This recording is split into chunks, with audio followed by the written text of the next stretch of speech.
which is beautiful. Before coming here, I spent about 5 years in Singapore. That's when I toured. So there's a train. Go all the way up to Thailand. Yeah. I didn't do it, but Oh, that would be amazing. I'd love to go back. There was a lot of. I was the minority. Meredith, try speaking I was now. an American. I was like, there was no Americans. We met like maybe one other couple. your husband didn't go? My husband didn't go, no. So it was me and my mother-in-law and her cousins. Oh, okay. So he couldn't. My husband's trying to start a business right now, so it was not a good time for him. So we'll go back for sure. The flight wasn't as bad as I thought. So How did you fly? we did Korean Air, so we flew into Seoul and then Korean from Logan? Logan, yeah. That's what he's projecting. It wasn't a bad flight. It's on the They little fed TV, you it's just not on and the big To screen. Seoul was a direct flight? yeah, Direct flight? yeah. That's like 15, 16 hours. It was 16 hours. It was comfortable. I didn't, no complaints. It was great. That was on a Boeing 777. Because you're young. You get to my age. Yeah. I mean, it was long, but I slept. Meredith, if you can hear us, would you Kept wave your feeding you hand? and- I went to Iraq and I had a backpack in front of me. And my rifle between my legs on a flight like that for hours. And it was the most miserable. They're like, oh, here's food. And it's like you're sitting on top of your pack and you're like, you know. I didn't think it was that bad. To wait every 3 trips before I get enough miles to Yeah. upgrade. They're working on it right now. I cannot speak. It all goes Next through time I'll Mashpee do TV business now. class for IT really doesn't know. It like goes on the wall, goes up in 5 your times. room. Oh, I know, but you So do they're it trying early to figure enough, it I out. think you get. No, probably not, actually. Oh, They can't figure it out. Having technical issues. Oh, okay. is your dog How we doing? alone? Oh, we're on there. Everybody find their seats. The March meeting of the Mashpee Sewer Commission is about to start. Today is Thursday, March 20th, 2025, and happy spring. We are meeting at the Mashpee Town Hall, 16 Great Neck North, Mashpee, Massachusetts, 02649 in the Wacoit Room. Broadcasting live on local channel 8 or high def channel 1072. Streamlined live on town website mashpee.ma.gov/channel-8. My name is Alfred Toll, Vice Chair, and I will be chairing the meeting today. I hereby call the meeting of the Mashpee Sewer Commission to order.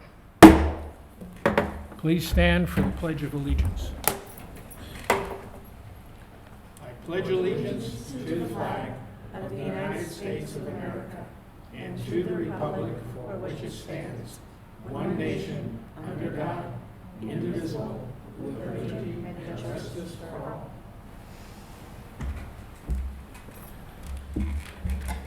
As is our custom, let us bow our heads for a moment of silence.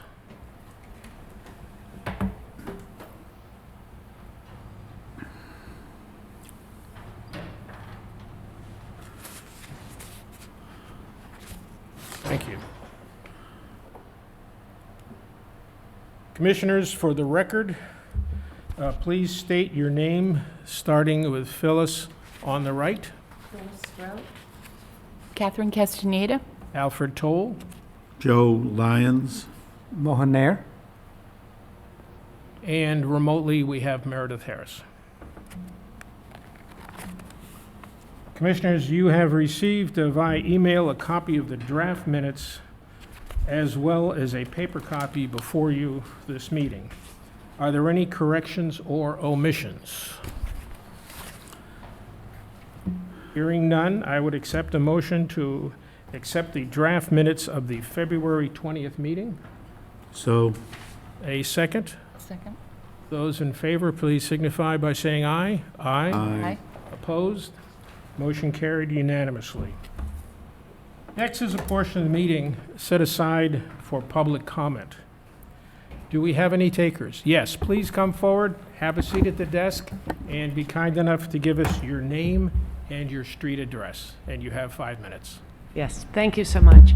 My name is Diane Phillips. I'm a resident of Mashpee on Wheeler Road on Ashumit Pond.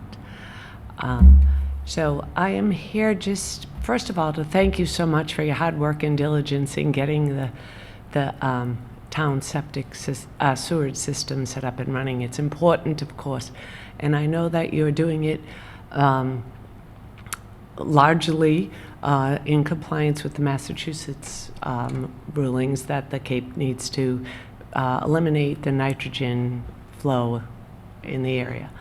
But being a resident on a freshwater pond which has been contaminated repeatedly from other sewage issues, from Joint Base Cape Cod, our own septic and cesspools that are there at the pond. The town, gratefully and thankfully to the work of Ashley Fisher and many, we are getting an alum treatment for that pond because of phosphorus contamination. So it makes me just wonder and ask, how is the phosphorus from the water treatment plant being extracted from all of the sewerage? And is it adequate so that the downstream effluent from the water treatment plant does not adversely affect all of the freshwater vernal pools, marshes, small ponds that exist south of the water treatment plant? That will be answered very shortly. Okay. So if you stick around, you'll be able to hear it. Okay, wonderful. I just hope there's a great Or- plan for that. We can address it right now, if Yeah. you'd like. So phosphorus travels differently in groundwater than nitrogen. Nitrogen goes very fast. Phosphorus tends to absorb in the soil. So when we look at enough. Yes? No one can hear me. Should I move? Hi, so I'm Anastasia Videnko with GHD.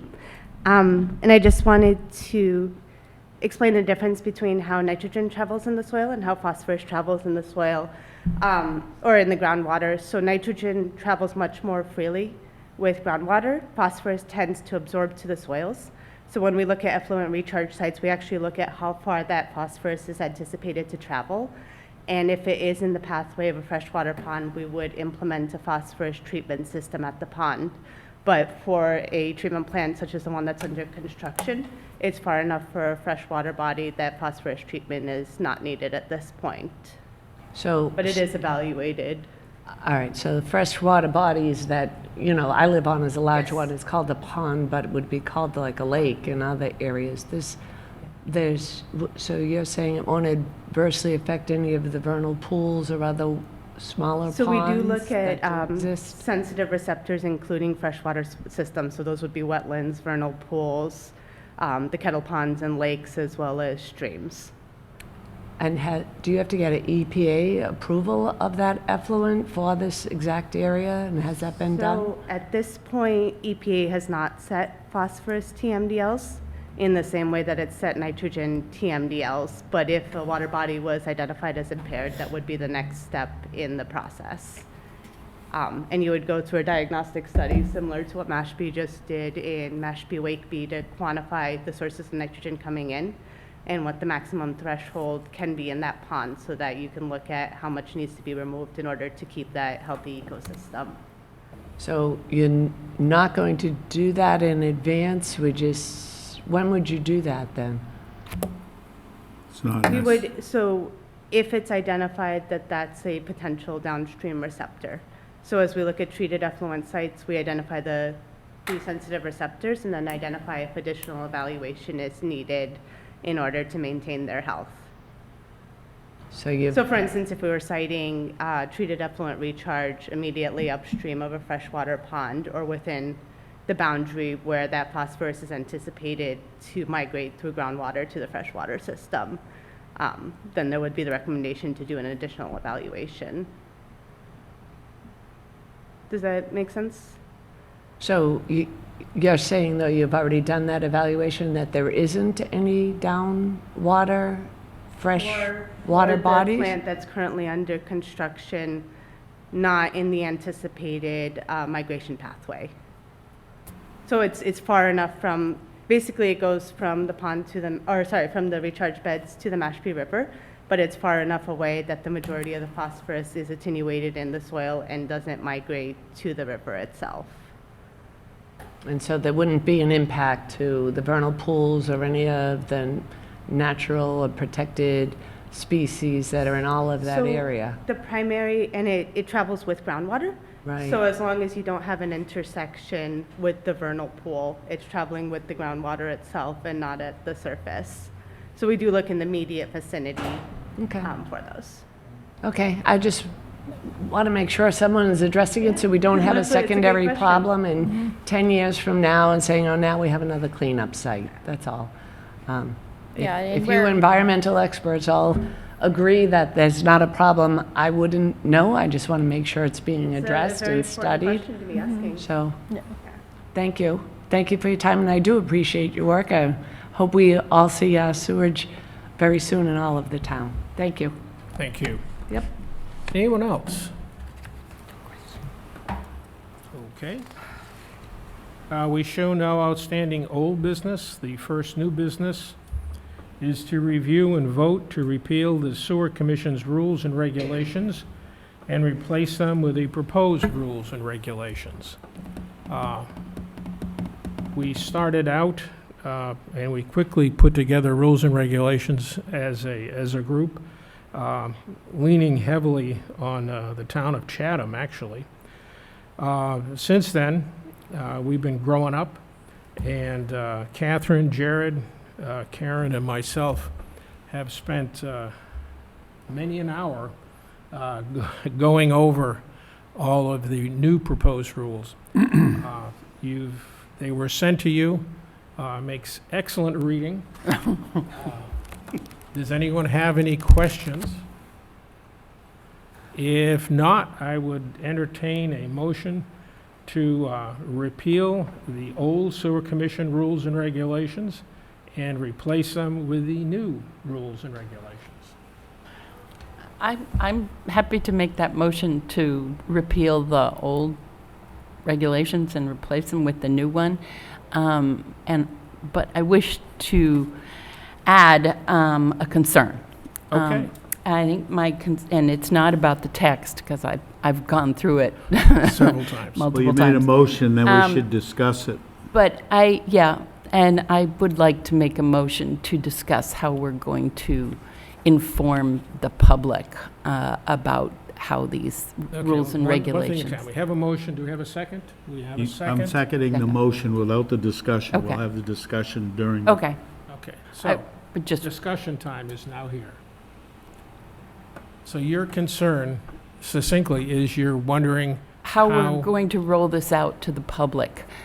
Do we have, So it's a mouthful, and it takes a lot to go through, and I was thinking we need to have some kind of communication plan.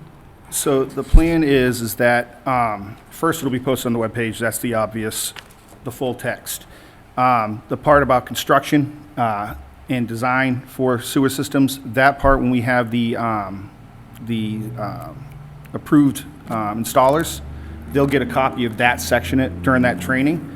Additionally, we're doing notices to connect. Weston and Sampson is currently putting that together for us and getting it finalized. And when that goes out, that'll also have the part for the homeowners, like what not to put down the toilet, things like that. So that information will be in there. So it'll be 3 ways right off the bat that we can get the information out there.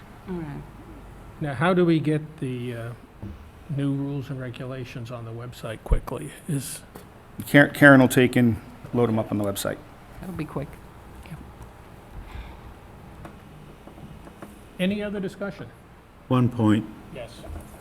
We all know what it is because we deal with it every day. But it would be more proper to have on page 1 the words Mashpee Municipal Sanitary Sewer Collection System Rules and Regulations. The title has been lost here in the new form. There's nothing that identifies what the hell all this information's about. So make a cover page. Not a cover page, a title on the page you have. Correct the title to read Mashpee Municipal Sanitary Sewer Collection System General Provisions, you know, Article 1, Article 2, Article 3. Just identify what it is, because it was left off when you created the new. So you would prefer to put it just before Article 1 rather than on a separate page? It should have a title. That's my point. It has no title. You can't just call it Provision 1 or Article 1. So that first, may I clarify? The rules, the sentence that I've underlined, the first one, under the purpose and applicability, it says rules and regulations for the municipal sanitary sewer collection system. Would you like that above Article 1? Placed above? On top of? I said what I think belongs up there, and it's not what you're saying. Oh, okay. That merely confirms that what you're saying merely confirms that the document does describe what the title's all about. So put the title above the words Article 1. The title should be Mashpee Municipal Sanitary Sewer Collection System Rules and Regulations. Phyllis. Turn it around. Okay, so are you describing what I would call a header? Yeah. You want this in the header? I want a header. It doesn't have a header yet now. All right, so it needs a header and it needs... So people can look at the page and say, oh, this is all about the sewer system, not have to read 3 paragraphs to discover that. It was just an error, you know. I agree. Starting up, you got 62 pages of data to work with, right? Yep, we can add that. Yeah. Just put a header on it. So Karen. Good word. Karen can take care of that. Yep. Anything else? Good input.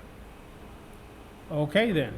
Those in favor of the motion to replace the existing rules and regulations with the new rules and regulations, please signify by raising your hand. Opposed? Motion carried. Very good. And thank you, Karen, for the hours and hours that you put into that. Next subject is vote to repeal Policy 2, low-pressure grinder pumps. Jerry, do you want to explain that? Yes, so the town had originally had a policy that said that grinder pumps were only going to be provided to single-family dwellings.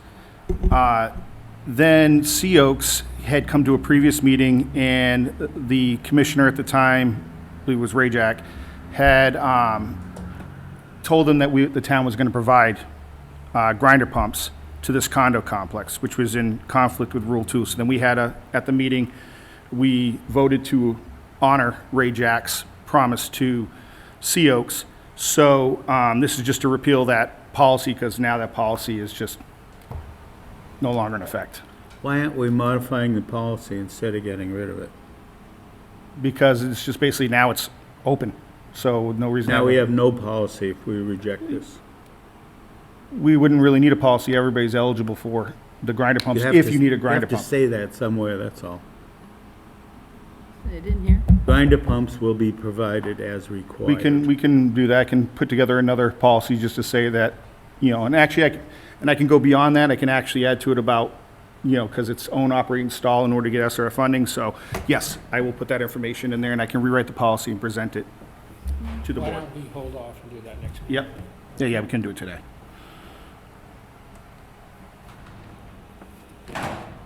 Okay, next, as you well, Oh, Meredith? Oh, you can't see that. Yeah. Sorry, I don't mean to interrupt, but she's raising her hand. Can you speak up? She is having, we're having issues. You need to turn that to. We have an issue? There you go. Uh-huh. We can see her. Meredith is trying to talk to us. Who's in charge? They're doing something, oh, they are working on it, okay. just wait 1 second. One moment, Meredith, they're trying to figure it out.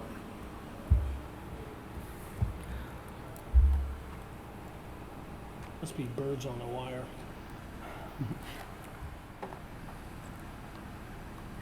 The ospreys are back. I don't know if she can type in a question to the chat and I can read it off if there's an issue. Who's she? She's, she does all our permitting. From GST? Mm-hmm. Rather than just have everyone sit here while they're doing that, let's Yeah. move on and we can come back. She does the permitting, but she also does Okay. the For many months now, we have been without one commissioner. And in the past, we've always tried to have a commissioner for each district and several commissioners in an at-large position. We're at a point now where we have a person who is very interested and qualified, but doesn't live in the proper district. Now, in the past, what we have done is we've moved a person that is in that district, the district that we need, to another district and swap around. Phyllis, you've been swapped around before. No, I don't think so. Weren't you swapped when, I've been at large, yeah. you've always been at large? Okay. Why don't you just make the motion? So, anyway, the motion is to move Phyllis Swift from member at large to precinct number 2. And that will solve our problems. I'll make the motion. Make the motion. Motion is seconded? Any discussion? Those in favor, please say aye. Aye. Opposed? Thank you. Does this mean you can accept somebody else in number 2? That is correct. And we is will it the have that person information. We We will met have that before or information. not? Well, it means that somebody will be acceptable as member As at a large. candidate, as a member at large. But They haven't applied. I believe there is a partial application at this point. It is not final. Expression of interest. But we will know by next meeting, and then we'll take Great. care of that. Okay. This is one of the high points of the meetings for me. Monthly engineering update from GHD. Sandy, take it away. All right. And the microphone works. All right. Excuse me while I get my paper in here.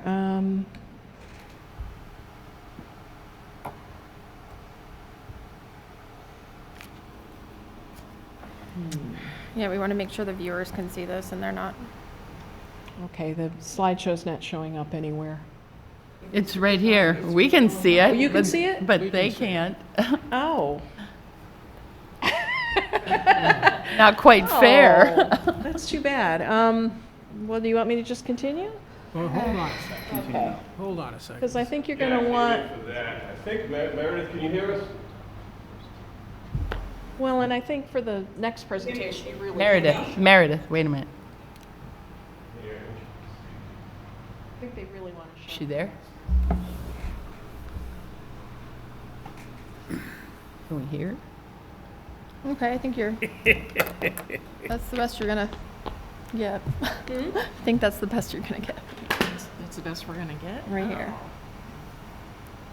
Okay, at a bare minimum, I'd like to either have that or these projectors up so people can see what we're talking about.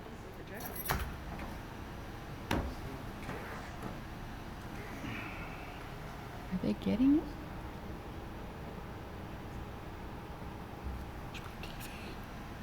Did he understand? Meredith, we can't get anything up on the main projection screens. Would you And like We're working on Anastasia- that and working, trying to get you on board. Did she hear us? Would you Nope. like, She can hear, but we can't hear her. Nope. That's the problem. I thought we just heard her.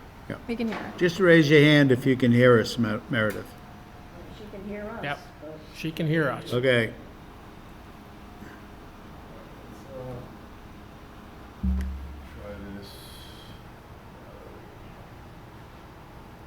Can you shut that computer off? The one over here? Yeah. No, in there, the laptop. Zoom? Yeah. Hold on. We also have, if while they're working, Anastasia's here to answer some of the questions from the last meeting, and she doesn't need a presentation, if you'd like to move to that. Sure. No. Does that sound good? Sounds like a plan. Meanwhile, they can. Is this one on?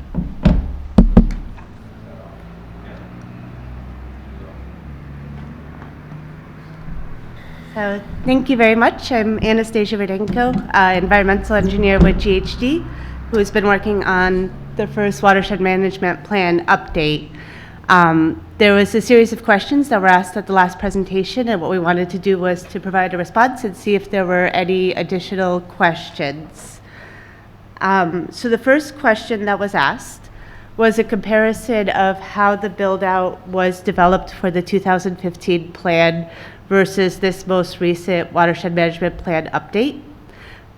So the 2015 plan, there was a build-out projection that was developed. It looked at the entire project planning area, so it looked at all of Wacoit Bay and all of Papaneset Bay instead of separating out just Mashpee.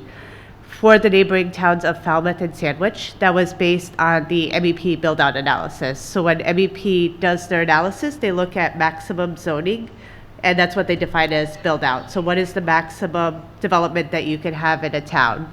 And then for Mashpee's portion, in 2009, the Mashpee Planning Department did a parcel-by-parcel analysis looking at what development they felt would could be done in Mashpee. So what I've done, and then in this most recent evaluation, the town has passed flow neutral bylaws. So those are technically the newest zoning, right? That's what regulates how much growth can happen on a parcel. So when we look at build out, we look at how much growth is allowable under those flow neutral regulations. If you look at the build out in the flow neutral regulations versus the build out in MEP separating out just Mashpee, they're actually fairly close. It's a little bit more in one watershed, a little bit less in the other watershed, but overall it's fairly close. If you look at the parcel by parcel analysis, that was more restrictive than the MEP build out. So it is greater than the parcel by parcel analysis that was done in 2009. And I do have the populations from the 2009 evaluation that were assumed for build out, if that's of interest.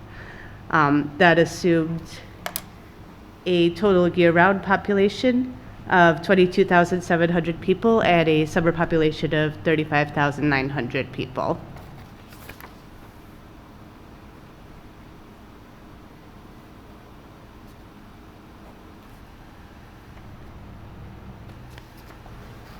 So I just wanted to pause there and see if there were any related questions or comments associated with how we've developed the build-out analysis.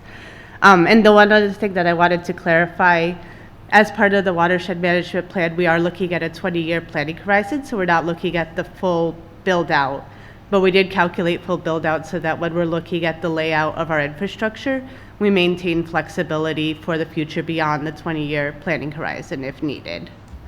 So it's done for conceptual sizing.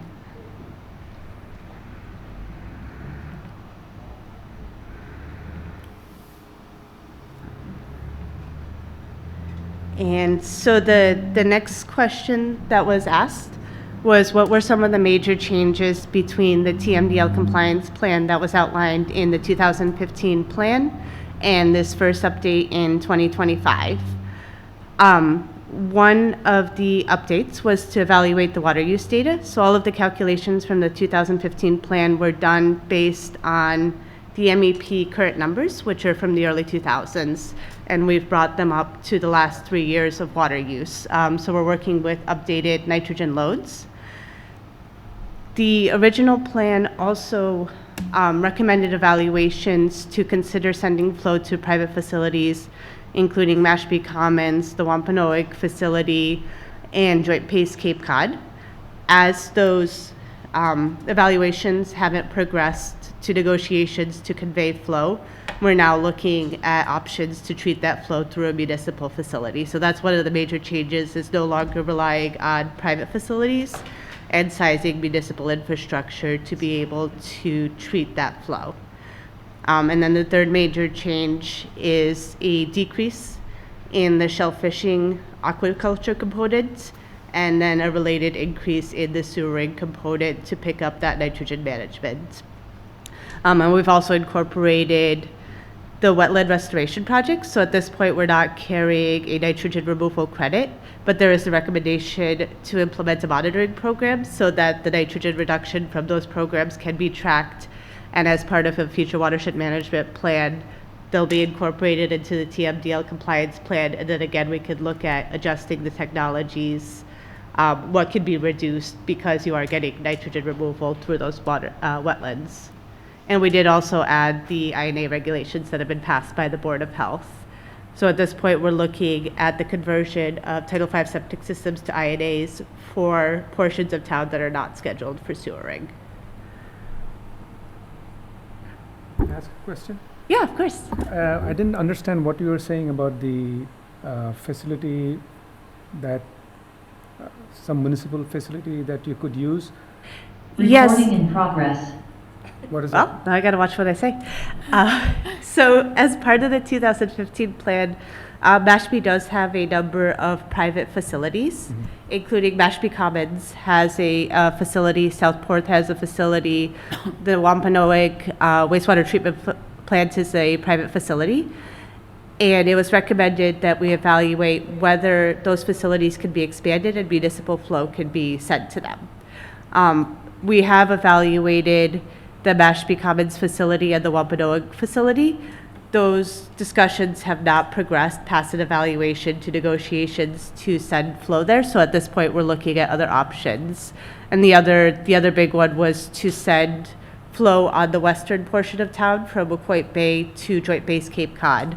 And again, that's still an option that the town could consider, but the negotiations have not progressed far enough for that to be the primary option at this point.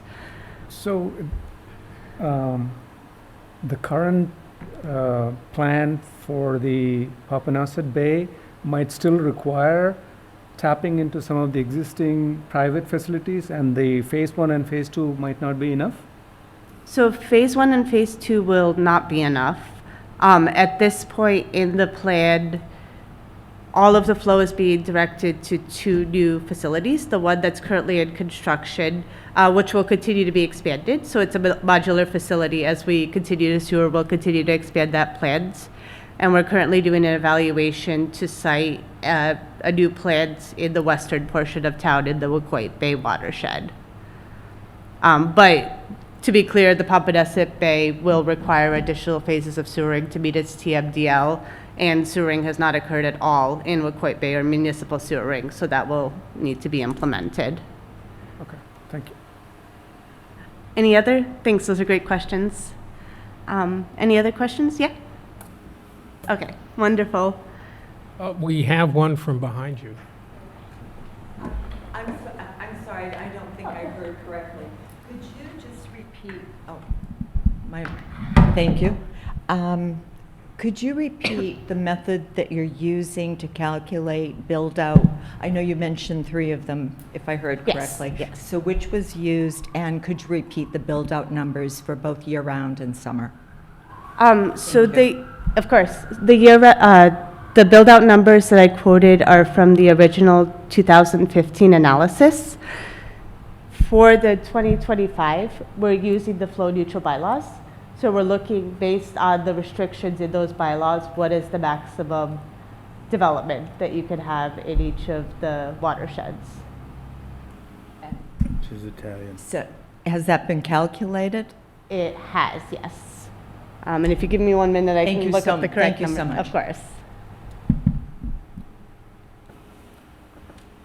Any other questions? Joe? She's answering one. I'd like some clarification on this build-out. I know way back when I started with this, one of the comments made was that when you have sewage instead of the septic systems, you can have a greater density. You can build up on your footprint and get greater density, more people. And I'm wondering if these build-out calculations have taken that into account. So once you convert from septic to sewer, you're not confined by the restrictions in Title V. So at that point, it's up to the town to set regulations that will define how much growth is allowable. And that's what the flow neutral regulations have done. So that's the new maximum that defines how many bedrooms single-family properties can have and how much commercial and industrial properties can expand. So that's the new restriction for how much facilities or parcels that are within the sewer area can grow, and that's how we calculate our build-out projections. Is that something that an individual town can change? Yes. Yeah. So that is a town regulation that, yeah, can be modified. If it is modified, it does need to be reflected in one of the watershed management plan updates because it does change the quantity of flow that you're managing. It is sorry. Go ahead. Yeah, so it's chapter 108, this is the flow neutral bylaw. And in there it states that it's 1 bedroom per 10,000 square feet. If they request to go any larger, they have to request a variance. If they're on septic, the variance would be through the Board of Health. If it's on sewer, the variance comes from this board here. We just haven't had to do one yet.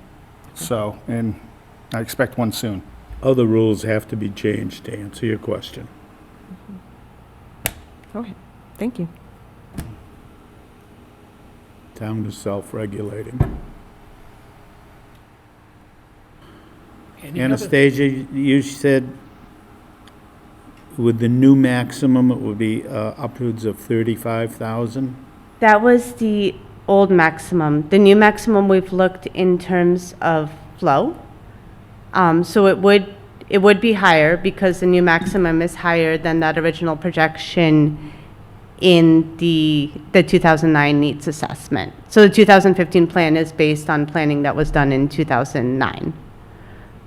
And that was 22,000, something like Let me that. just, if you give me 1 second, I'll pull up the number so I don't misquote it. Because it was a rather simple question. We have 16,000 people now, and we've got to get rid of 3/4 of their waste. And what would the future be? What was maximum build-out, which is the limitation of everything? You're estimating around 35,000, 20-some years from now, providing there are provisional changes to our building codes? Yeah, so we're estimating about 1.9 million gallons per day of wastewater that'll be generated under that build-out condition. I could divide it just for single family, but there is also commercial and industrial in there, so we would have to break out what is attributed just to population growth alone, which can be done if that's a value to the commission. No, I'm satisfied with those numbers. Thank you. Just to repeat the question. Yes. You did mention 22,000, was that full-time residents, and then an escalation to 37? Yes, and again, those are the 2009 numbers, 2009 numbers, not Yeah. present numbers, Yeah. okay. Okay, last call on questions. I'm sorry, I'm going to go over these numbers again for build-out. 2009 numbers, which were reflected in the 2015 document, and today's projected build-out numbers. Okay, so the 700,000, that was a year-round population, and that was for... 2009. That's the 2009 numbers? Yes. Okay. Yeah. And the 35,000, now, is that additional people for summertime, or is that the new numbers for year-round population? The 35,000 is looking at summer population, so it's year-round residents plus the delta of people Okay. that are only here this summer. And we're still talking the 2009 numbers? Yes, Okay, yes. so, and the new numbers for, or do you say we don't have the new numbers? So the new numbers have been done on flow, because we're looking at managing nitrogen load. I haven't translated them into population. Okay. But we could come up with a rough estimate. Thank you. Yeah. Any other questions? Anastasia, thank you very much. Thank you. Okay, Meredith, can you hear us and can you talk to us? Can you hear me now? Yes. Oh, okay, because I couldn't hear you, and then I couldn't see you, and now I can hear you. So the only question I had was, or an echo of what Catherine had said, was to be sure that we're going to be making sure that people understand what the rules and regulations are, especially when, they know it's going to the system. And Jared, you said that that will be available when they have to do the applications. Do we have a date yet for when the application process will be available? So You're going to go over the construction I am going timeline to and go over the start up? construction timing, and maybe that would be a good time to make sure we address that. This, okay? Yep. Sandy Tripp here from GHD, back to talk about updates on the Phase 1 and 2 progress. I'm making this short this month because you have a very full agenda. But I will tell you that, if this page down works, oh boy. There we go. Starting with the plant, oops. We are off and running, folks. I think I was here in January. They had received the MCCs. They were terminating all of the equipment or the equipment wires that have been run from the equipment into the MCC itself. So I'm just showing a few pictures showing that we've got an MCC that's buttoned up, and they're starting up their equipment, including our engineer there by the blowers. If you go to the site, you'll see that it's much tidier and cleaned up, and we are going through equipment testing. And they are very much moving fast, and equipment training. And there's Jared getting trained on influent pumps, I believe. So, and just so you notice that all of this training is being videotaped so that when your new operators come in, they can sit and watch the videos. But Jared is getting trained up on everything as he is an operator. So Phase 1 and Phase 1A collection system. Just a reminder that this is your Phase 1 collection system. The area in green is Contract 2. That's basically complete. The orange area is Contract 3. All the sewers in the ground there, we are starting up the 2 pump stations in early April, so less than a month away. And then the blue area is alternate rebid, which is construction is ongoing. And if you've been around Town Hall lately, you've noticed that Meeting House Road, we had some low pressure sewer go in. That's the, I don't think I can point, but that's the blue that's up in the upper part of that area. Oh, wow, wait a minute. Wow, it just slipped to the end, didn't it? When you said fast, you weren't kidding. Man. Okay. So, Brewster Road Pump Station is on hold. It's because of cold weather. So they stopped in really in December they stopped. But that's fine. This contractor, this is the Phase 1A. This is the new construction project. They've been going very fast. In the last 2 months, they placed sewer on a lot of those blue areas that you see, including Egret Court, Christopher Lane, Chatham Lane, Brewster Road, Antunes Road, Harwich Road, Rainbow Lane, and Pine Road, and they've put temporary pavement down. You've also you need to know that they've been doing archaeological monitoring during the design, and we're doing this for Phase 2 as well. We have a firm that we use that looks for archaeological sensitive sites. And when they're identified, we either take care of, move away from the site or make sure that we're monitoring it during construction. So there were some sites around here that were being monitored. And then next month, they're going to be finishing up, March, working on the low pressure system. And they're going to move to Hanson Drive, do some lateral work, and then they're going to start up work on the pump stations again in April. So they're going quite quickly. So, and you might have seen the little roller out there with the trench repair. These are temporary trench repairs. They'll do final pavement later on in the project in case there's any settlement that happens, they'll be able to go repair that before they do final pavement. As far as schedule goes, so for the plant startup, which is what this all hinges on, I've shared this with you earlier. This is our revised schedule, and we're going to start Clearwater test in early April, and that is happening. The pump stations will go through their Clearwater. This is where we run water through the system and demonstrate to DEP that all of the systems work.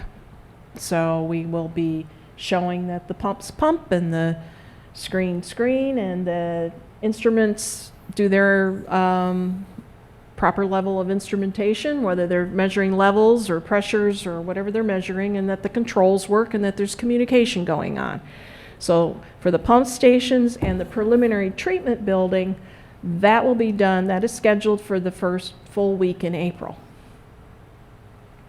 Then we'll start receiving wastewater flow. So that kind of answers your question. Somewhere around the time beginning in April, we can start bringing in wastewater.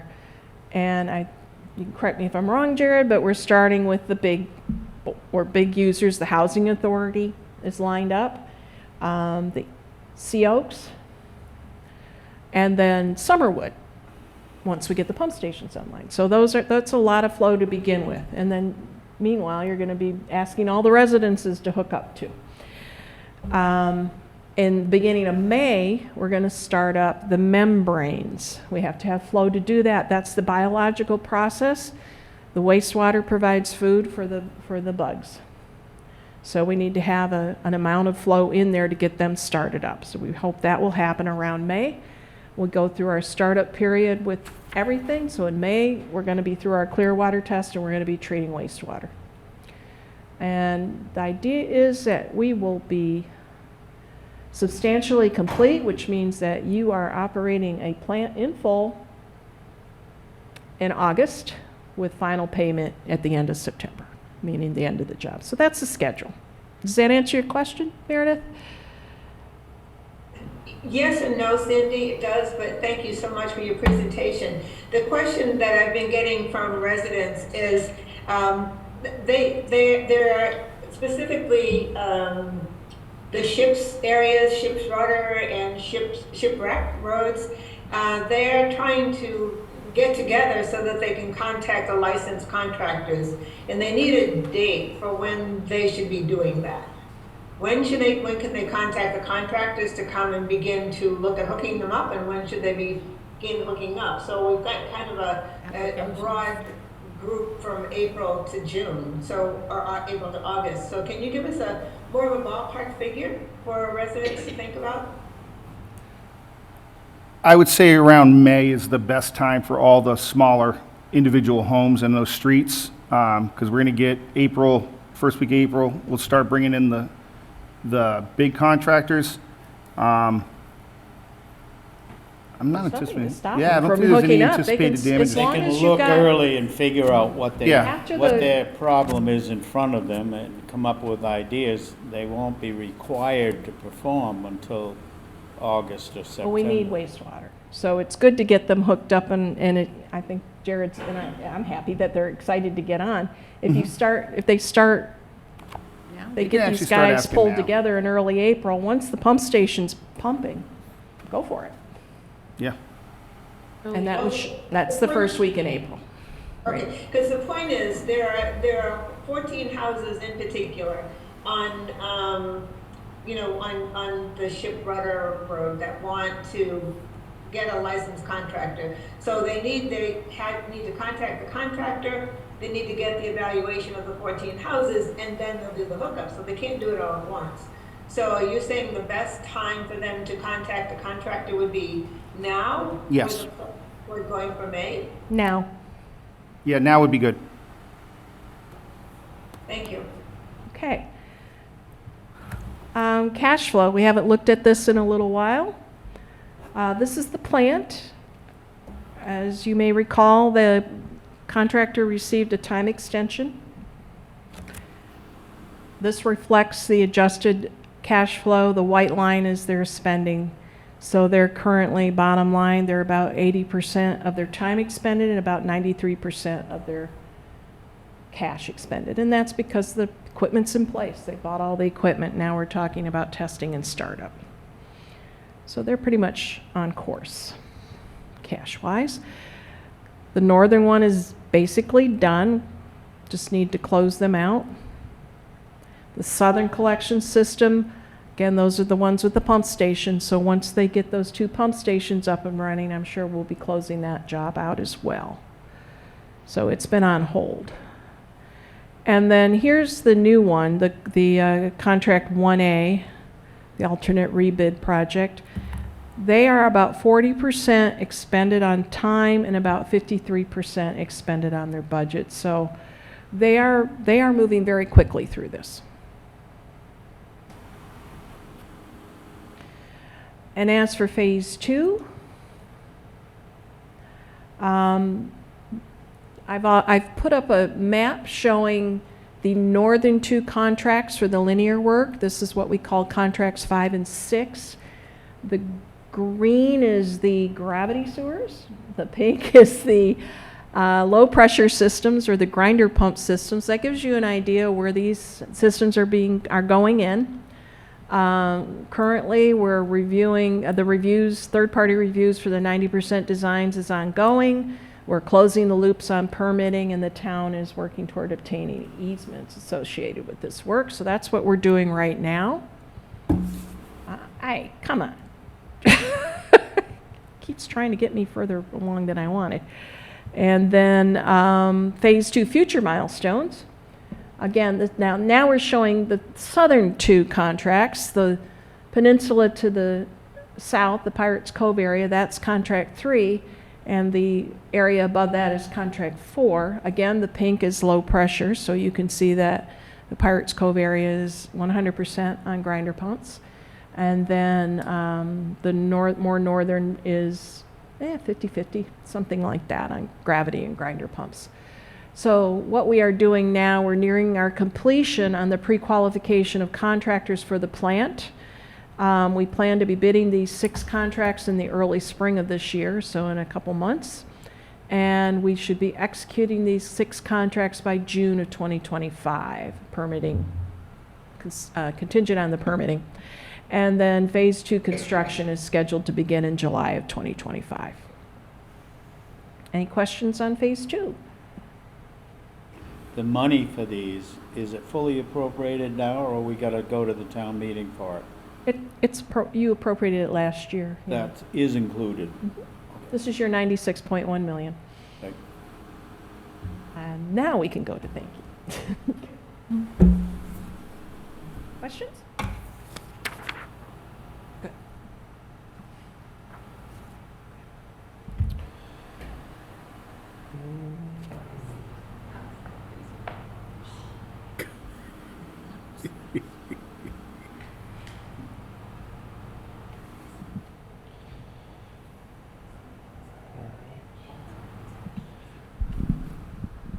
All right, hi, I'm Mark Drainville with GHD. So some time ago, we were asked to put something together to talk about how the plant works. And that's what this presentation is going to cover. It'll cover everything from, how do we figure out how to size the facility. And I have some brief videos of the different pieces of equipment. So you could see little snippets of it here. It's not what's actually out there, but it's very similar. So when you do go out there, you'll maybe have a picture in your mind of what you could be looking at. So,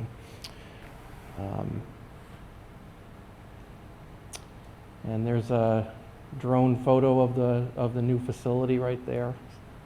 Looking nice site right now. So it all starts with the permit. So this is the first page of your groundwater discharge permit. This is what defines the levels of treatment at the facility. It's issued by DEP. And most of the limits that are in here are actually in state regulations. The one exception is nitrogen. There's an enhanced nitrogen limit for the plant that's based on meeting the nitrogen TMDLs. And I know a lot of this doesn't mean much to you, but I'm going to talk a little bit about these parameters because this is what the operators are going to be watching out to be treating to. So you could see this permit covers the flow.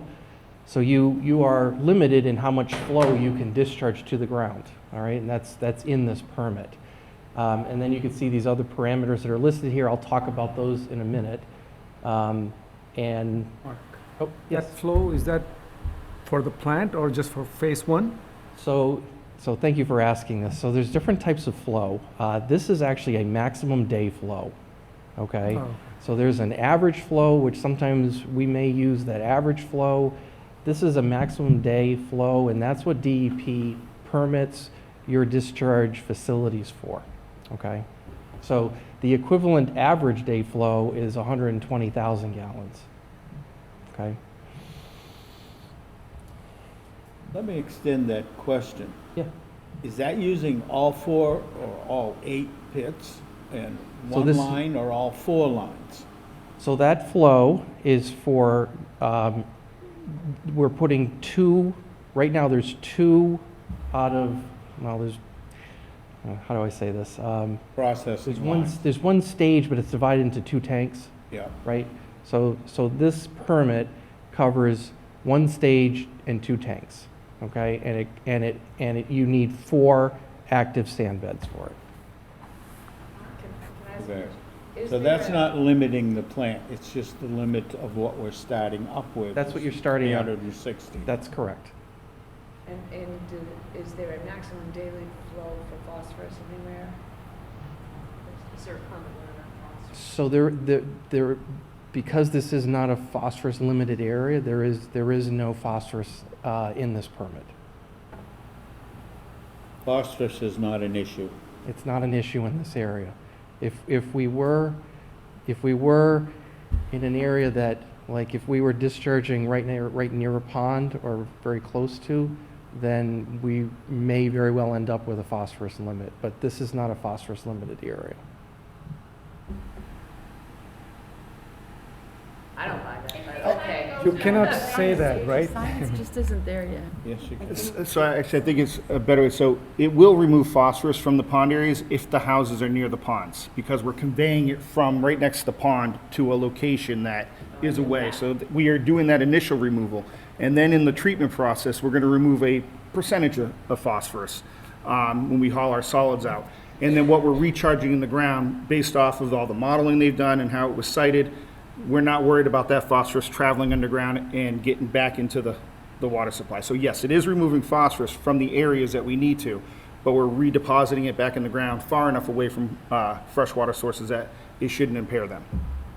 And where phosphorus isn't the limiting agent. Yeah, and where it's not nitrogen is. limited at that area. Yeah, so in other words, you're taking it out of the ponds upstream and you're filtering it out and redepositing it in the downstream area. Yes, bypassing. So it does do it, it's just not a direct, it's not the goal, when it's not focused on removing phosphorus, if that makes sense. I understand. So I'm going to go through this a little bit briefly, but the flow is based on what is discharged from the facility. So 360,000, that's your limit. You'll see some of these other parameters. I'll talk about them a little bit, and feel free to ask questions about them. This is probably the most confusing one, BOD. This is the amount of oxygen that must be present to decompose organic matter in the wastewater. So it's a little bit of an odd measurement, but that 30 milligrams per liter is the limit that the plant has. Toll suspended solids is the next one. That's just what it sounds like. They're solids in the water, and you can't discharge more than 30 milligrams per liter. Nitrate, you can't discharge more than 10 milligrams per liter. This is a state regulation. It is enhanced elsewhere in the permit to handle your TMDL, okay? But this is a high limit, but based on the state regulation. Then you have a tolled nitrogen limit. Again, 10 milligrams per liter is what the state regulates, but you have a goal of 3 milligrams per liter, okay? Then you have an oil and grease limit, and you have a fecal coliform limit also. And at the bottom, I have a definition of what tolled nitrogen is. Many of these parameters, it's what you see is what it is. Tolled nitrogen, there's a lot more to it. There are many parameters that are included in the total summation of what is included in a nitrogen reporting parameter.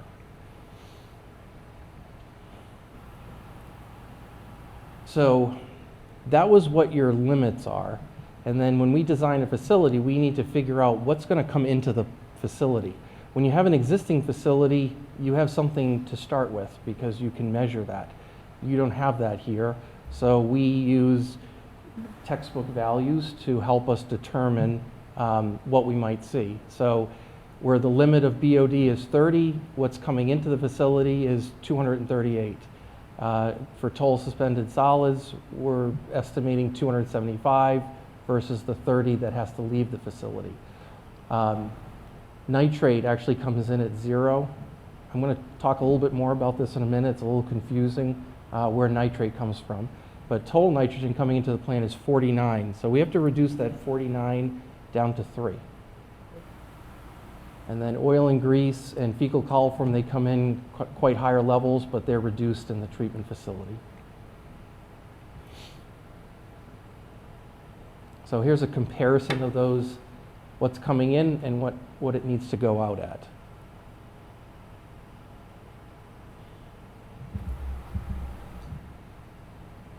So it's like a 10-fold differential in some cases, okay?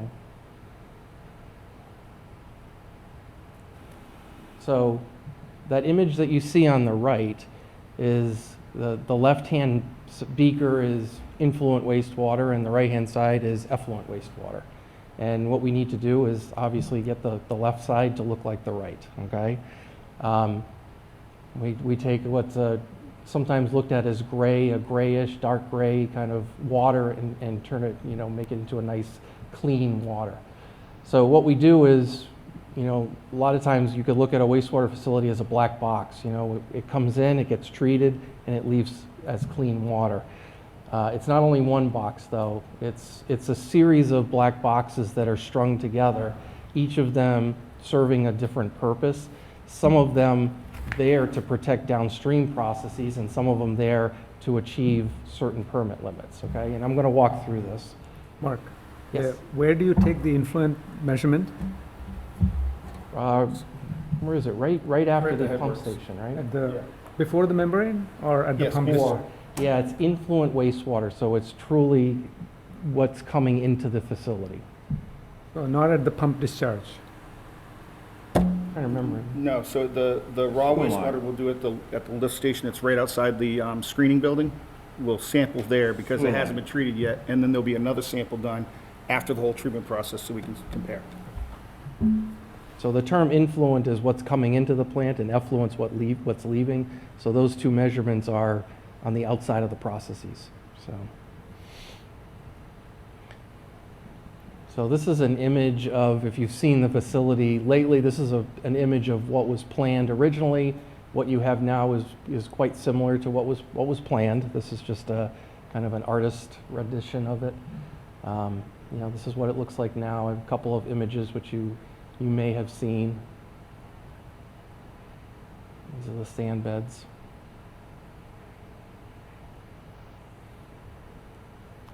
So I'm going to walk through the individual processes, and what I'd like to do first is just introduce you to the different components you'll see in the facility. So on the left-hand side, you see building.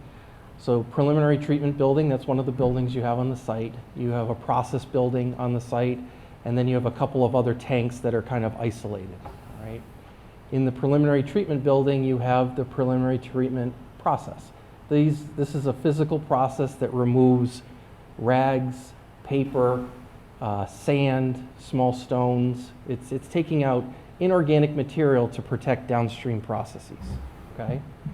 And it's primarily needed to protect the membranes and also for pumps. So you're protecting downstream equipment with this. So in the process building, this is the heart of the facility. You have what's called the secondary or tertiary treatment process. This is the biological process. The membrane bioreactors are here. And if you look to the far right, this is where the core of the removal is happening. You're taking out BOD, that's the carbon, total suspended solids, you're managing your total nitrogen, your nitrate, oil and grease. That's all happening in that one process. After that, you have disinfection. This disinfects with UV light, and that is addressing the fecal coliform that's in the permit. And then the effluent recharge, you have open sand beds. That's for your clean water to make it back into the groundwater table. You have your biosolids handling is a tank that is storing what we call waste sludge. That's the sludge that you need to remove from the facility periodically. And then odor control, there's a couple different processes. A biofilter, which is bugs that are eating the contaminants in the air. And then there's a physical process, a carbon absorption system. So this is the kind of an overview, and I'll walk through each component. So the first one we'll talk about is the preliminary treatment building. So this is the building out on the site. This contains a total of three different processes. It has a influence screen at 6 millimeters, which is about 1/4 of an inch wide. That's the opening in the screen. Then you have grit removal, which takes out sand and small stones. And then you have a finer screen, which is 2 millimeters. So it's about a third of the size of the influence screen. So there's 3 different processes within this building here. And they're all there to take out rags, paper, and sand. This is a view of the inside on the left. That's an actual image, and the right-hand side was a design drawing that was produced for this project. So the first, I'm going to ruin your dinner a little bit, just a warning, okay? So the first process is an influence screen. As I said earlier, this is 6 millimeters, which equates to about 1/4 of an inch of an opening. And what that image I have on the left is a colander. The process works very similar to if you're cooking spaghetti and you dump the spaghetti in there, all the water comes out and the spaghetti stays behind. That's kind of how an influence screen works. And if you bear with me for a second, I have a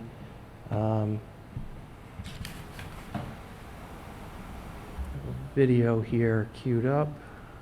You could just see. Again, this isn't your screen, but it is something very similar.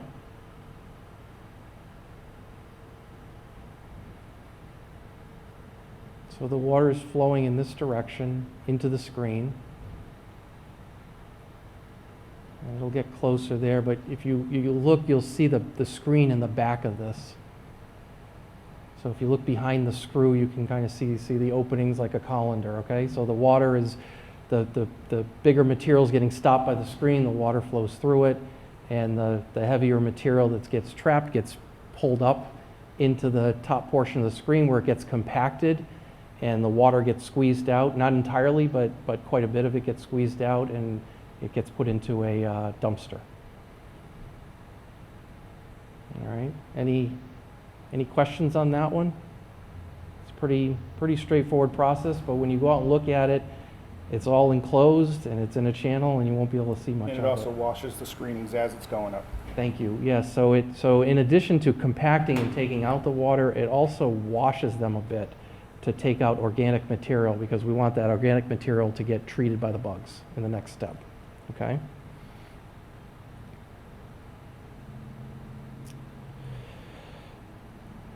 All right, so that's the first screen. So the next process is grit removal. And I have an image up here on the left that shows, basically what's happening in this process is you are settling out heavier material. This is sand in this case. And I do have kind of a cartoon image of this, which is helpful to show how this one works. So this, again, is not your exact manufacturer, but this is basically how it works. Let me just tell you what you're about to see is the water comes in to a circular channel, and centrifugal forces cause the heavier material to go to the middle of the channel and then sink. Okay, so I'll show you this as it.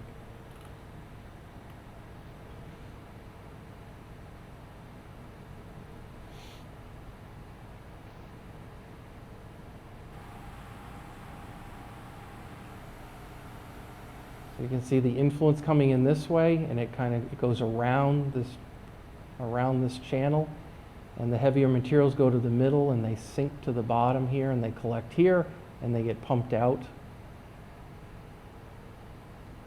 into a, again, into a dumpster. So, any questions on that? The sludge is a combination of the first step and this step together, or what? No, not exactly. No. No, these are, no, I'll talk about sludge in a minute, okay? These are, so the screenings that are taken out are compacted and they're put into a dumpster. The grit, same thing, it's washed also. So organic material is sent back into the treatment plant flow, and that's taken out and put into a dumpster and disposed of separate from the sludge, okay?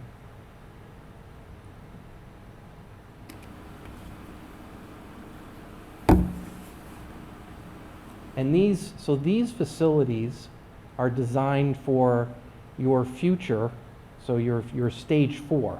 So that this building is designed for your 4 stages of flow later, okay? Some of these make sense to put the future flow, to handle the future flow, and some of them don't. But in this case, almost all of these are set up for your future, okay?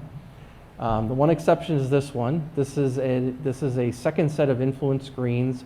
The opening size in these is a little bit smaller. You can see the smaller colander there on the left.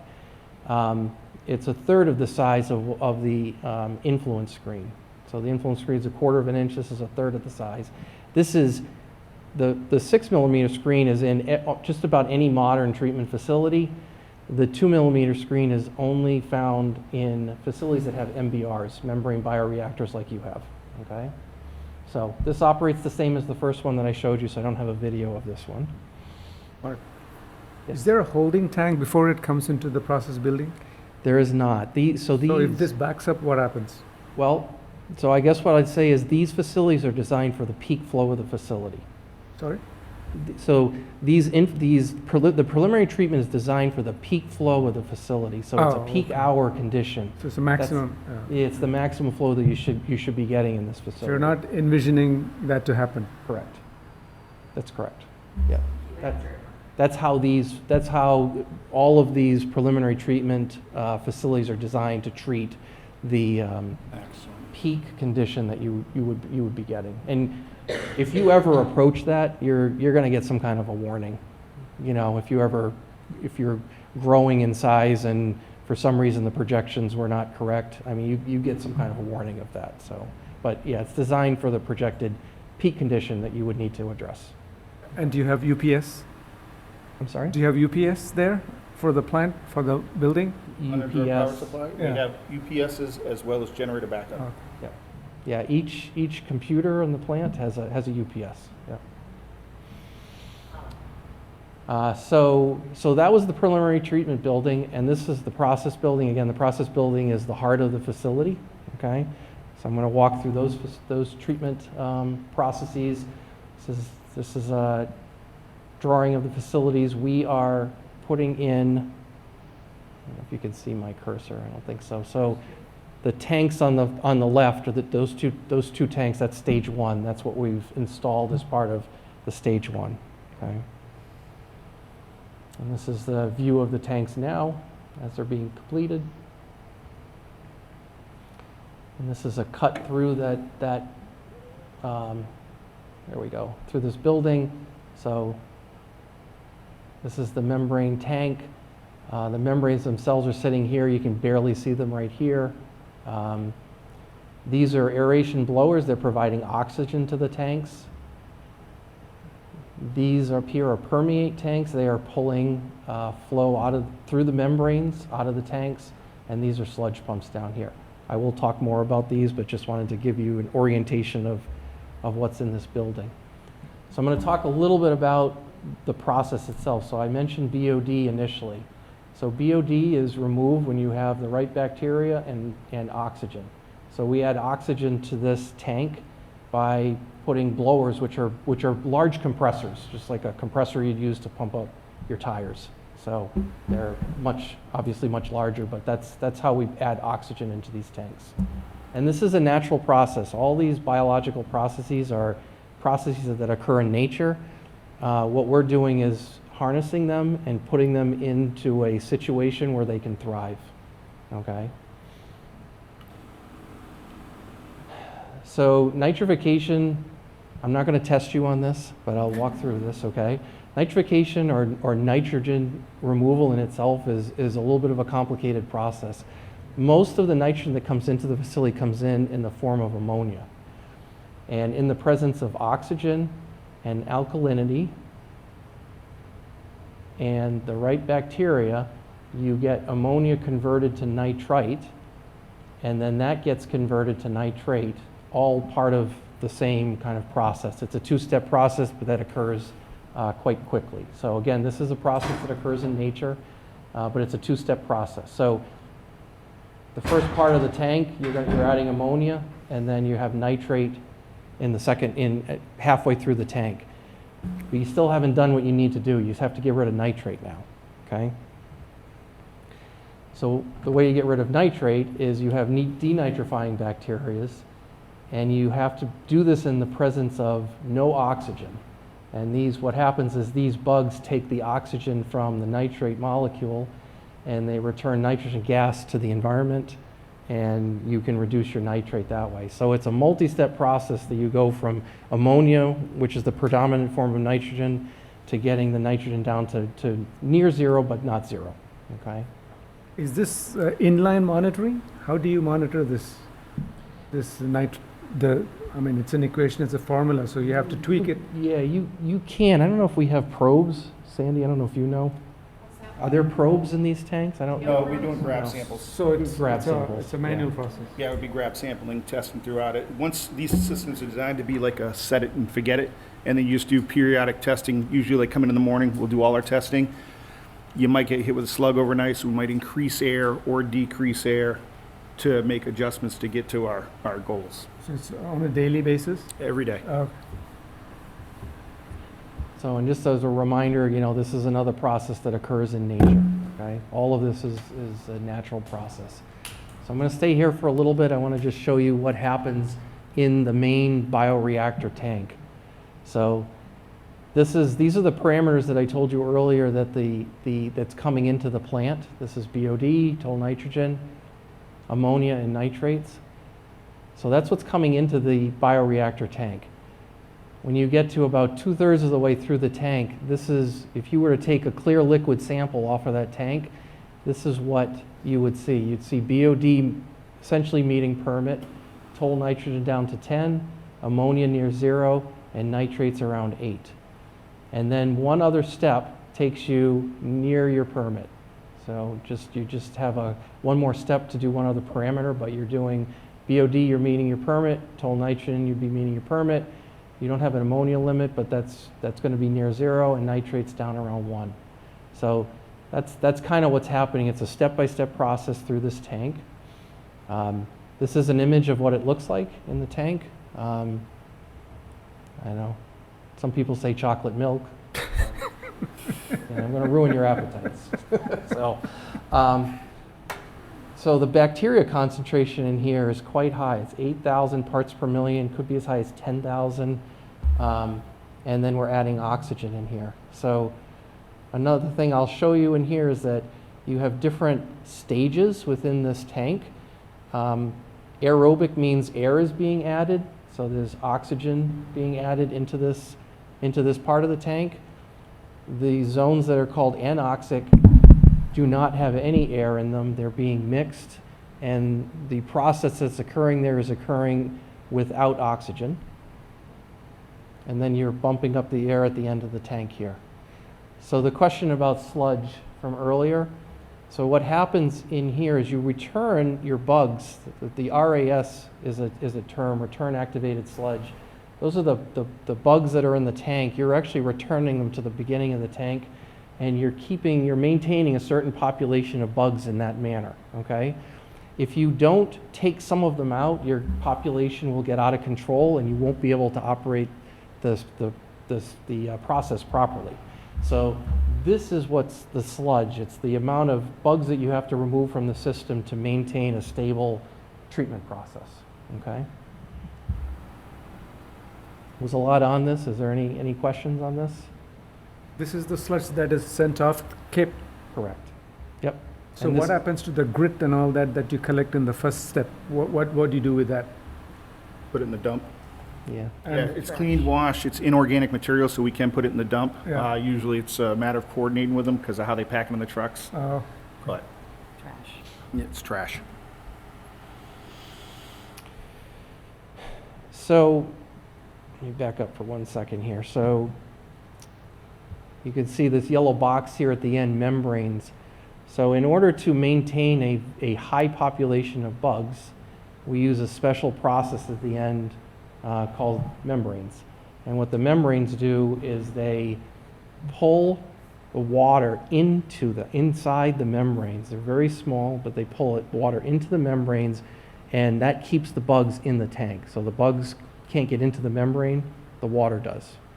Okay? And I'll have something that I'll show you, but I wanted to first show you what these cassettes look like. So you could see this, the middle image is what is in the tank, and that's what's in there are a series of racks, if you will, that you could see on the right-hand side. And each of those membranes is quite thin, and the image to the left of that's a coffee stirrer. That's The straws, basically. Yeah, actually they are. They're hollow on the inside, and they approximately the size of a coffee stirrer. Okay, so they seem kind of delicate, but they're pretty durable. I do have an image just to show you just what is happening inside of this membrane. So this is a membrane. The inside is the water, and the bugs are the black or brown floating squares there, but you can see the water being pulled into the membrane. To make the point of how it works, it's rather simple that you have to understand that anything, even a piece of paper, is porous. Well, plastic is also porous, but it's so fine that it'll hold water out. But if you increase the pressure inside it, you decrease the pressure inside it, what'll happen is the water is then able to get through those tiny holes. But nothing larger than whatever that micron size is can get through the hole. Well, all the bad stuff is bigger than that. So and all the good bacterial compounds, they stay on the outside of the straw, and the clean liquid going through is now down around 3 parts per liter of nitrogen, which allows us to pump it right into our systems without hurting anybody. Yep, that's right. And you could see what happens over time with these membranes is they will foul a little bit, and this is they will backflow out to help clean those membranes too. There's also an air scour that helps to clean the exterior of the membranes, and there's a chemical treatment. So there's various ways that these membranes are cleaned over time. Don't we clean them and take that as sludge? No, it just goes back into the tank. It's just that when it's cleaned with the water being evacuated out, it just goes back into the tank. It increases the population in the tank, which is also, some of that is turned into sludge. Which would get returned to sludge, correct, yep. So these are, they're. That's if nobody drops solvents into their floor cleaners. Right. So, so that is what's in those tanks. This is an image of the bottom floor. This is the return sludge pumps, and the waste sludge pumps are on the other end of the pump room here. So in the top 2 up there, you're showing, those are the ones that we're working with now and starting up the plant with. Correct. Yep, the top 2 tanks. 2 darker ones that have the extra Correct. lines, heavy dark lines. Yep. These. The rest, we have to get more money to get more collection in the ground. Well, the next 2 would be part of phase 2, and once that's still only half the plant. So that's only half the plant, yes. But once the second set are done, and everybody's connected with phase 2, you're going to be right around the capacity of those 2. So you'd have to add another one to add more flow in. So these on the right, on the upper right, those are aeration blowers. Again, those are like compressors that add air to the tank to provide air to the bugs. And the image on the right, those are the pumps that pull the water into the membranes and out of the tanks. So those are called permeate pumps. So the next process is UV disinfection. This is what's used to manage the coliform level. And these are kind of like fluorescent bulbs. That's the best thing I could compare them to. And I have a image of this to show. This is a neat one. It shows, kind of gives you a feeling for what it's like to travel through a UV system. So when you're out there, you're going to notice the channel is covered. You're not supposed to look at the UV light. Okay, I'll give that warning. So your bulbs are like this, but not exactly. The bulbs are on the bottom. The electronics are on the top. These are like the fluorescent bulbs. They're vertically oriented. This is a wiper, the middle of the screen. This is a wiper that cleans the bulbs.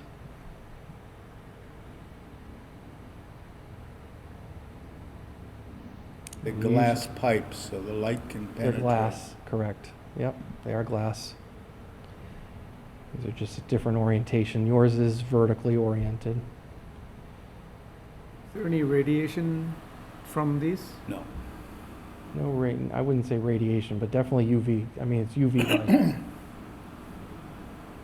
It's all in the light And they're under spectrum. concrete. Oh, they are. Yep, they're under concrete in the floor. Yeah, right, and they're covered, and they're yeah. covered. So you have multiple units. This is the channel, very similar to yours. So you see they sit in a channel.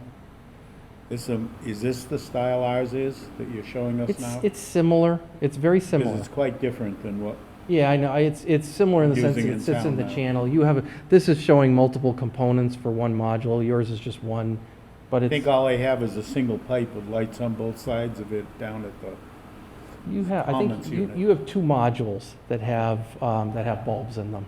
So this one shows 5. You only have 2 in there right now. And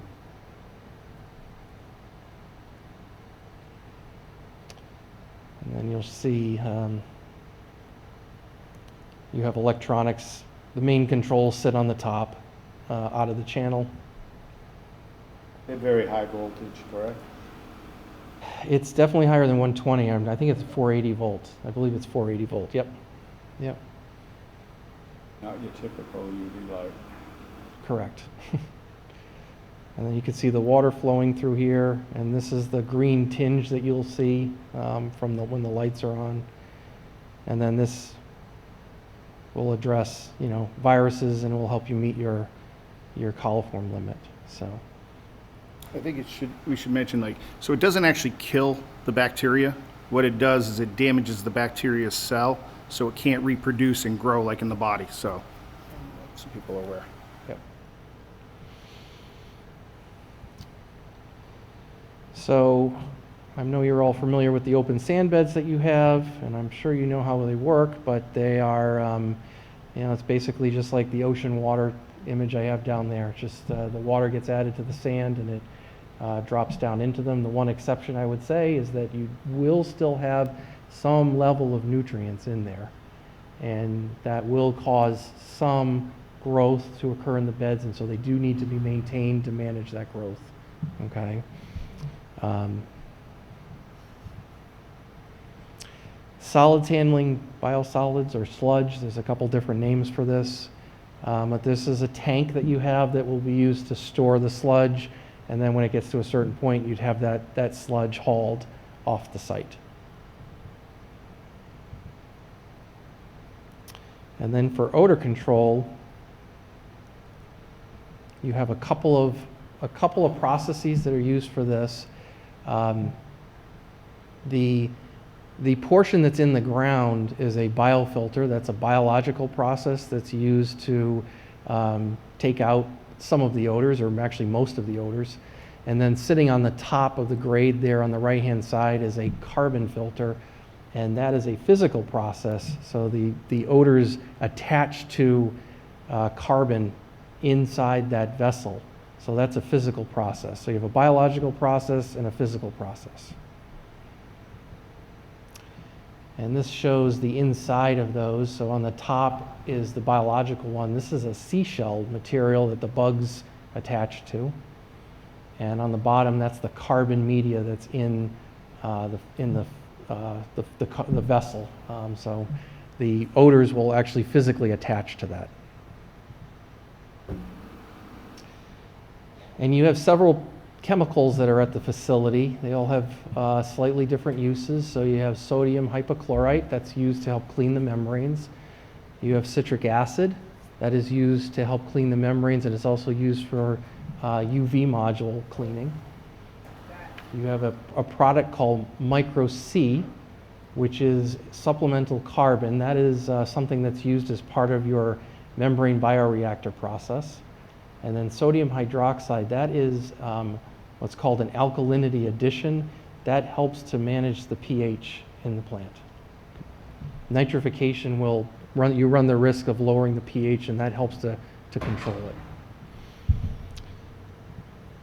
So I have one last slide here, and what's in a name? My sister's an English teacher, and she wouldn't be happy with this because that's a translation from Romeo and Juliet, and I'm not quite using it the way I should, but I'm using it in the literal sense here. What's in the name? So these are different names for treatment facilities that you'll see, okay? And I kind of ordered them a little bit in somewhat historical, in a historical sense. So some of the older facilities you see were called sewage treatment plants, right?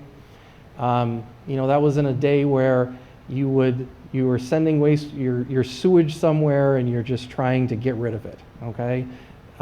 It wasn't thought of as a resource. It was thought of like, just take it and get rid of it.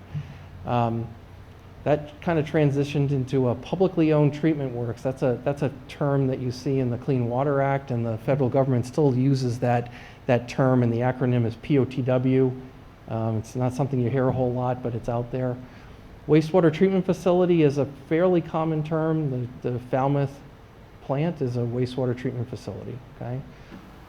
Water pollution control facility and water reclamation facility. You kind of, you know, evolving into a, like, hey, we're trying to reclaim our water, right? We're not just trying to get rid of something. It's not just a waste product. We're trying to actually create something and return it to the environment.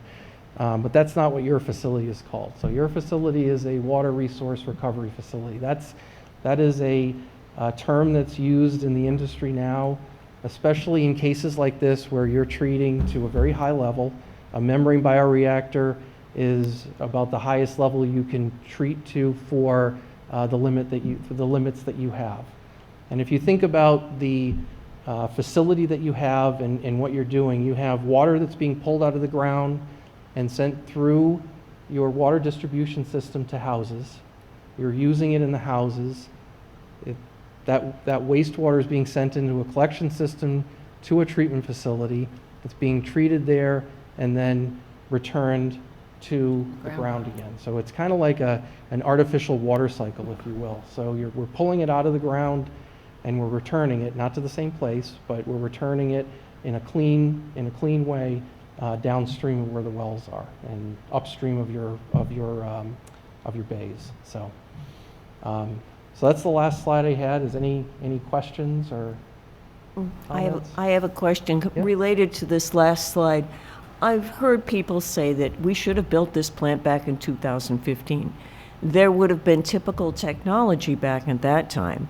And just from this, we can see that there's been a big advancement. If you were to look at the systems that were being built in 2015 versus today, can you pick out maybe one or two things that you could say, we did, even though it was a lot later, we're getting a lot more, and we're actually helping our future water?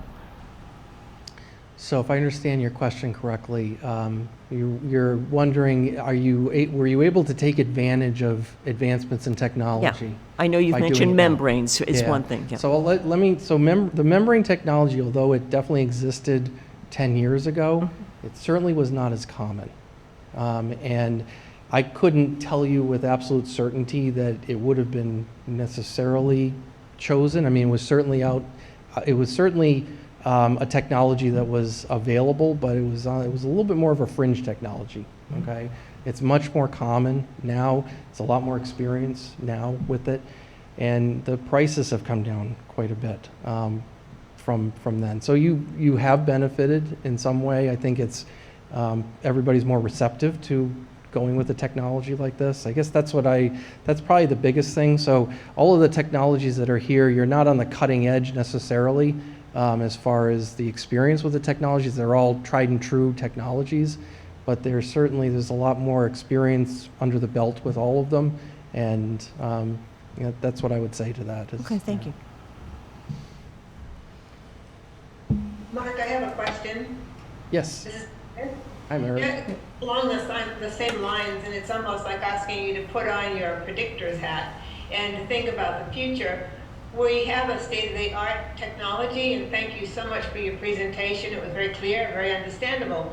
But my question is, as we move forward to the next stages in the Clean Water Plan, are there other technologies we should be considering or thinking about as we move forward into stages, whatever we call them, 4, 5, 6, 7, and 8?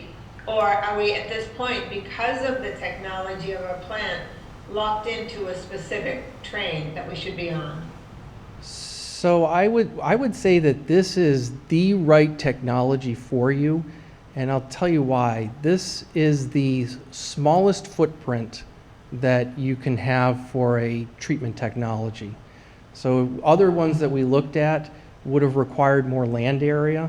And if you can remember back to the presentation I gave about a month ago, and I showed you what this site would look like when we have to double the amount of wastewater we have to treat there, it fits, but it just fits, okay? So if the town wants to kind of utilize this piece of property, we can just fit what we need to fit there to treat the wastewater that needs to be collected in Pompanesett Bay. So I would say, today this is absolutely the right thing. There might be some qualms with the manufacturer from time to time. That happens. We all get tired of certain manufacturers, but this is the right technology. Absolutely, I have no question in my mind. I have one more question, and this may be more in line with working with other towns, but the one thing we don't talk about is this treatment of the sludge. It gets carted off somewhere at a certain price, and we all know that the facilities that are taking it now are likely not to take it in the near future. So is there anything that's on the horizon for sludge treatment that we can possibly see taking place safely here in Massachusetts? Obviously, you'd be pulling it in from facilities from different towns, but this is likely to become a very big issue in the future. So with regard to sludge, I can deal with this in a couple of steps. So right now you are storing liquid sludge. The decision was made by the town at the time to do that because there's not a lot of sludge, okay? But as you grow, you definitely want to at least start to take out the water from the sludge. And that's discussions that we've had with the wastewater department about, that's a step that would occur potentially fairly soon to provide those facilities. So that's the first step. So that would be the first step that the town would take. Is that called dewatering? Yep. Okay. Yes, it is. So that would reduce the cost of hauling. You're not hauling as much water when you dewater the sludge, but that doesn't. You still have to send your sludge somewhere. So right now, the sludge landscape, if I can call it that, biosolids landscape, is a little complicated by the PFAS problem, okay? And the presence of PFAS in not only everything, but including wastewater sludge, provides some limitations on what you can do with it. There are cutting-edge technologies that will destroy PFAS, but they're expensive, and I can tell you that they are not suitable for a small facility like you have, okay? So My recommendation is to take this in steps. Right now, you're a small facility, it's not a big part of your cost. I would definitely take the step of taking out water from the sludge. That'll help you manage costs by taking water out. And I think we need to see what's going to happen with the PFAS regulations, because right now they're a little unsettled. Okay? Yeah, thank you. I wish I had a better answer, but that's... Just quick, wait. Yep. In the dewatering process, you can't remove the PFAS, or It does some not of remove it. PFAS. It doesn't do no. anything. You need Yeah. some kind of a thermal, like a thermal destruction to get rid of PFAS. It's a very special So kind. that would apply just to the sludge. Okay. Yeah, and that's the wet sludge is the harder sludge to get rid of. That's the first thing everybody's attacking. So our first step would be to dewater the sludge before we look at more drastic measures. So that'd be our first step, because then more people will be willing to take it. I know the DEP last year put out a contract to have a study done to look at a regional solids handling facility. Obviously, because it's government, it'll take years to do that. There's also been private conversations with private companies about starting up something regionally. So it is a topic that everybody is well aware of and very concerned about. And what happens to the water that's removed? Dewatering, so it would actually go back into our system That's what I thought. and then Okay. run it all through the treatment process again before it gets sent out. Mark, thank you very much. That was a great explanation, and now when we go through the plant, we can picture what's happening at each step. Appreciate it. Thank you. So that presentation will be made available on our website? So, Yes. yeah. It's staying on here, so yep. Okay, we have a spot for the chair's report. Meredith, do you have something you'd like to add before we go further? Yes, I do. It'll only probably take another hour and a half. You're supposed to laugh at that. No, I have a couple of things just to mention. I just want to emphasize what was brought up earlier. As we move closer to the plant being operational, it's terribly, terribly exciting that we're at that point. But I think that now we need to emphasize the reason, or to emphasize the need for education, information, communication, question and answer periods, to pull in our communication experts like Mashpee TV and the local newspaper to begin to get the process involved out to the residents of the town. And I'm hoping, Jared, when you talk, perhaps you will address this, perhaps not, but by our next meeting, do you think we could come up with a timetable of several things, like when people should begin to contact their contractors, when the applications should be available, and by how much time people have to fill them out, how much they're going to cost in order for the fees as people move forward, because people who have talked to me have said they want to get their money together to get ready to hook up